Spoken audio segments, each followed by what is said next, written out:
Hello everyone. Today I will tell you about the next point, provision for tax. What is provision for tax? Earlier I told you about this point कि provision for tax जो current year का होता है उसे हम net profit before tax में add कर देते हैं, previous year का जो है एंड में ऑपरेटिंग एक्टिविटीज के एंड में माइनस करते हैं। तो हमें पता कैसे लगेगा कि करंट ईयर का क्या करना है, प्रीवियस ईयर का क्या करना है। यानी जो करंट ईयर है, दिस इज करंट ईयर और this is previous year, base year. तो करंट ईयर यानी इसमें पेड मेड फार्मूला लगता है, पेड मेड यानी इसे पीएम फार्मूला भी बोल देते हैं हम कई बार, PM formula, prime minister formula. ठीक है, तो पेड मेड यानी जो मेड है यानी करंट ईयर का है, इसे हम कहाँ क्या करते हैं, इसे नेट प्रॉफिट बिफोर टैक्स जब कैलकुलेट करते हैं उसमें ऐड कर देते हैं। और जो पेड जो है जो आपका टैक्स पेड है उसे क्या करना है, उससे जब हम कौन सी एक्टिविटी कैलकुलेट करते हैं, ऑपरेटिंग एक्टिविटीज कैलकुलेट करते हैं ना जब, तो सबसे एंड में जब cash generated from operating activities करते हैं तो उसके बाद में टैक्स पेड माइनस कर देते हैं, तो ये वाला वहां पर क्या हो जाएगा, माइनस हो जाएगा। तो इस तरह से हम इसे ट्रीटमेंट करेंगे कि अगर आपके पास कोई एडिशनल इन्फॉर्मेशन नहीं है, बैलेंस शीट में आपके प्रोविजन फॉर टैक्स के बैलेंस गिवन है, तो करंट ईयर का बैलेंस आपका नेट प्रॉफिट बिफोर टैक्स में ऐड हो जाएगा और प्रीवियस ईयर का माइनस हो जाएगा, जितनी भी अमाउंट है। बट अगर आपके पास बैलेंस शीट गिवन नहीं है, अगर खाली टैक्स पेड दिया हुआ क्वेश्चन में, जैसे आपके पास statement of profit and loss है, ये केस 1 ये हो गया, तो केस 2 अगर statement of profit and loss में लिखा है टैक्स पेड, तो इसी को पेड मान लिया जाएगा, इसी को ही मेड मान लिया जाएगा। इसी जो अमाउंट को, क्योंकि एक ही बार लिखा होगा, अगर आपके पास एक ही बार क्वेश्चन में गिवन है टैक्स पेड, तो पीएम वही पेड है और वही मेड है, वही पेड है और वही मेड है, यानी उसी को ऐड कर देंगे नेट प्रॉफिट बिफोर टैक्स में और उसी को ही ऑपरेटिंग एक्टिविटीज में एंड में माइनस कर देंगे। तो एक तो कुछ तो ये बेसिक पॉइंट्स थे। तो नेक्स्ट में बता रही हूँ, इसमें नेक्स्ट और क्या चेंज है, समटाइम्स इसके साथ प्रोविजन फॉर टैक्स के साथ एडजस्टमेंट भी गिवन होती है। जैसे फॉर एग्जाम्पल ये आपका मैं आपको क्वेश्चन ही करवा देती हूँ, जो क्वेश्चन यानी इलस्ट्रेशन 36 है, यहाँ पर प्रोविजन फॉर टैक्स दिया हुआ है क्वेश्चन में 2016 का दिया हुआ है 3,20,000, यानी पहले इसमें बेसिस गिवन है आपको कितना दिया, 3,20,000, और 31 मार्च 2017 का दिया हुआ है कितना गिवन है यहाँ पर, 4 लाख। अगर खाली इतना गिवन होता तो फिर हम क्या करते थे, करंट ईयर का ऐड और प्रीवियस ईयर का ऑपरेटिंग में माइनस कर देंगे और करंट ईयर का net profit before tax calculate करते हुए वहां पर ऐड हो जाता है। बट इस क्वेश्चन में एडिशनल इन्फॉर्मेशन भी गिवन है। ये एडिशनल इन्फॉर्मेशन क्या गिवन है, एडिशनल इन्फॉर्मेशन गिवन है कि during the year income tax paid was rupees 2,80,000। Income tax कितना पेड है, 2,80,000। ये एडजस्टमेंट दी हुई है, ड्यूरिंग द ईयर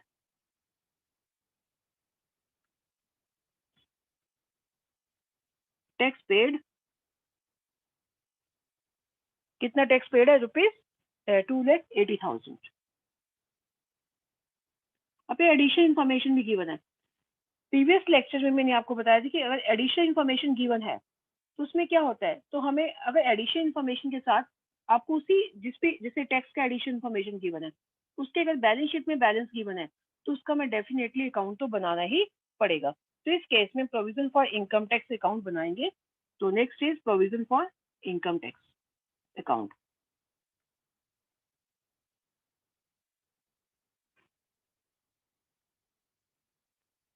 इसका अकाउंट हमें बनाना ही पड़ेगा। तो इसका जब अकाउंट बनाएंगे तो बस आपको ये ध्यान रखना है कि जो प्रोविजन है वो लायबिलिटी है, हमेशा सेम तरीके से अकाउंट बनेगा इसका, कुछ भी इसमें चेंजेस ज़्यादा नहीं है। लिमिटेड से एक ही अमाउंट है, इसमें एक ही फिगर है, लेकिन सबसे पहले तो आप ये अकाउंट बना लोगे, पर्टिकुलर अमाउंट जो भी आप इन्फॉर्मेशन लिखते हो अब लिखोगे। लेकिन अब हमें क्या करना है, सबसे पहले इसके बैलेंसेस लिखने हैं, कितने बैलेंस है इसके, जो भी बैलेंस है वो लिखने हैं सबसे पहले हमें। यानी कितना बैलेंस है, ओपनिंग है 3,20,000 और क्लोजिंग है 4 lakh. Provision for tax is a liability, ये लाइबिलिटी है। जब भी आप लाइबिलिटी का अकाउंट बनाओगे तो इसके बैलेंस आप ओपनिंग बैलेंस क्रेडिट साइड से शुरू करोगे। ये सबसे पहले लिखोगे बाय बैलेंस ड्रॉ डाउन, यहाँ लिखोगे to balance carry down closing balance के लिए। तो ओपनिंग बैलेंस इसका कितना, 3,20,000, इसे आप यहाँ लिख दोगे। और क्लोजिंग बैलेंस कितना 4 लाख, इससे आप यहाँ लिख दोगे 3,20,000 एंड 4 लाख। तो इसके बाद क्या है कि आपके पास additional information the tax paid, यानी आपके पास, यानी पीएम फार्मूला ध्यान रखना आपने, अगर आपके पास क्वेश्चन में टैक्स पेड दिया हुआ है, पेड दिया है तो आपको आंसर क्या निकालना पड़ेगा, मेड। और कई बार एडिशनल इन्फॉर्मेशन मेड दिया होता है, टैक्स मेड, तो फिर आपको टैक्स पेड निकालना होता है। यानी आपने ध्यान में रखना है, इफ इन एडिशनल इन्फॉर्मेशन, अगर एडिशनल इन्फॉर्मेशन में अगर लिखा हुआ टैक्स पेड, तो फिर आपको मेड, यानी पेड दिया हुआ है तो आपको मेड कैलकुलेट करना है। मेड मतलब करंट ईयर, पेड मतलब प्रीवियस ईयर। अगर मेड दिया हुआ है तो फिर आपको पेड निकालना है। तो क्वेश्चन के ऊपर डिपेंड है, इस क्वेश्चन में आपको पेड दे रखा है एडिशनल इन्फॉर्मेशन, तो आपको मेड निकालना है। तो बट आपको यहाँ ध्यान रखना है कि यहाँ पर हमेशा ही आपका ऐसे, जैसे पहले बैलेंस लिखोगे ओपनिंग और क्लोजिंग, और फिर यहाँ हमेशा पेड आता है, हमेशा टू बैंक अकाउंट, ब्रैकेट में लिख देना टैक्स पेड। और यहाँ पर हमेशा क्रेडिट साइड में आता है टैक्स मेड, तो इसे टैक्स मेड क्या है, प्रॉफिट एंड लॉस से आता है, तो इसे लिखेंगे by statement of profit and loss, bracket में लिख दोगे टैक्स मेड या प्रोविजन मेड, एक ही बात होती है। ठीक है, टैक्स मेड भी लिख सकते हो, प्रोविजन मेड भी लिख सकते हो। यानी आपके पास बैलेंसेस के बाद, जब आपने बैलेंस लिख लिए, यानी ओपनिंग बैलेंस भी लिख लिया और क्लोजिंग बैलेंस भी लिख लिया, उसके बाद आपको ये चेक करना है कि पेड भी है तो पेड वाली जगह पे लिख दो तो आंसर मेड आ जाएगा। अगर क्वेश्चन में मेड दिया तो उसको यहाँ लिख दोगे तो आंसर पेड आ जाएगा। ये पेड दिया तो बैलेंसिंग फिगर मेड आ जाएगी, मेड अगर अमाउंट में दिया तो बैलेंसिंग फिगर पेड आ जाएगी। लेकिन पेड को इधर लिखना है और मेड को इधर ही लिखना है। तो आप क्या करोगे, आपके पास यहाँ क्वेश्चन में क्या दिया हुआ, टैक्स पेड दिया हुआ 2,80,000, तो यहाँ लिख दो 2,80,000। बस अब टोटलाइज करिए 6,80,000, तो 6,80,000 में से 3,20,000 गया, तो it will be 3,60,000।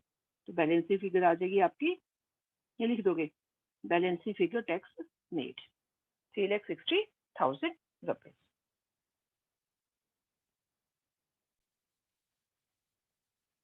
Now 37 question. अब इस क्वेश्चन में क्या दिया हुआ है, आपको प्रोविजन फॉर टैक्स के बैलेंस तो गिवन ही है यहाँ पर, जैसे बेस ईयर का 1,50,000 और करंट ईयर का 2,10,000, बट ये एडिशनल इन्फॉर्मेशन में दिया है प्रोविजन फॉर टैक्स मेड। अब ये क्वेश्चन में मेड दिया तो आपको आंसर क्या निकालना है, पेड निकालना है। यानी उससे रिवर्स क्वेश्चन है, ये कितना मेड दिया 2,35,000। अब सिमिलरली वैसे ही अकाउंट बनाओगे, provision for tax account, debit और क्रेडिट लिखोगे, पर्टिकुलर अमाउंट लिखोगे। तो सबसे पहले अपने बैलेंस लिखनी है, यहाँ बाय बैलेंस ब्रॉट डाउन, ये आपका ओपनिंग बैलेंस आ गया, लाइबिलिटी है, तो ओपनिंग बैलेंस कितना है 1,50,000 है, तो आप यहाँ लिख दोगे 1,50,000। और क्लोजिंग बैलेंस कितना है, तो बैलेंस कैरी डाउन कितना 2,10,000, तो यहाँ हम लिख देंगे 2,10,000। तो उसके बाद आपके पास यहाँ पर अपने आप ही लिख दोगे, पहले से लिख लिया करोगे, तो बैंक अकाउंट, टैक्स पेड, और यहाँ पर लिखोगे by statement of profit and loss, bracket में टैक्स मेड। ठीक है, तो आपके पास ये क्वेश्चन में मेड दिया हुआ है, मेड इज 2,35,000, तो आपको आंसर क्या आ जाएगा, यहाँ पर पेड आ जाएगा। बस अब इस साइड को टोटलाइज करिए 3,85,000,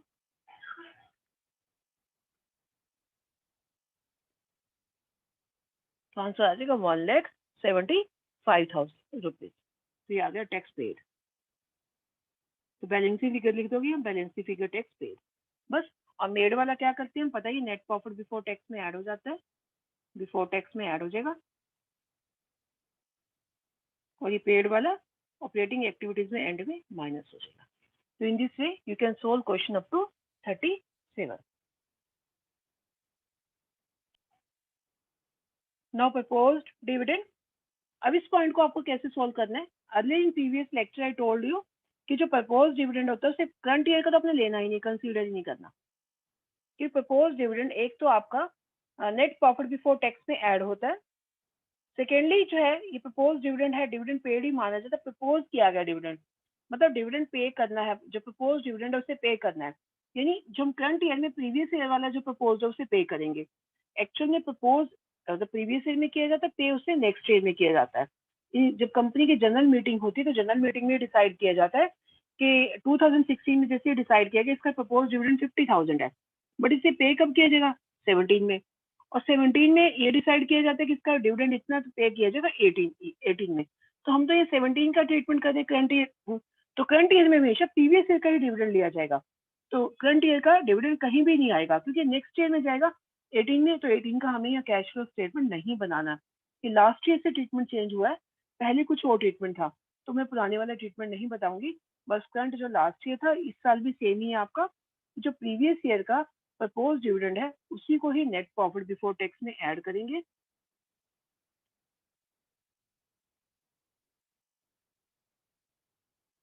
और इसी को ही फाइनेंसिंग एक्टिविटीज में से माइनस करेंगे। फाइनेंसिंग एक्टिविटीज में से अगर एडजस्टमेंट में दिया हुआ है तो दो जगह ही जाता है, माइनस होगा। प्रपोज डिविडेंड पेड माना जाएगा ये, प्रपोज डिविडेंड पेड, तो ये क्या हो जाएगा वहां पर फाइनेंसिंग में माइनस हो जाएगा।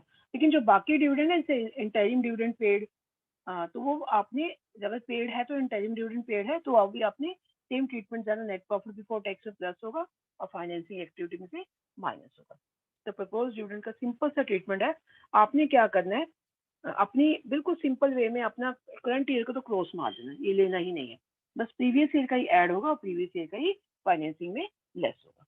And today you have to solve questions up to 37। Thank you, have a nice day.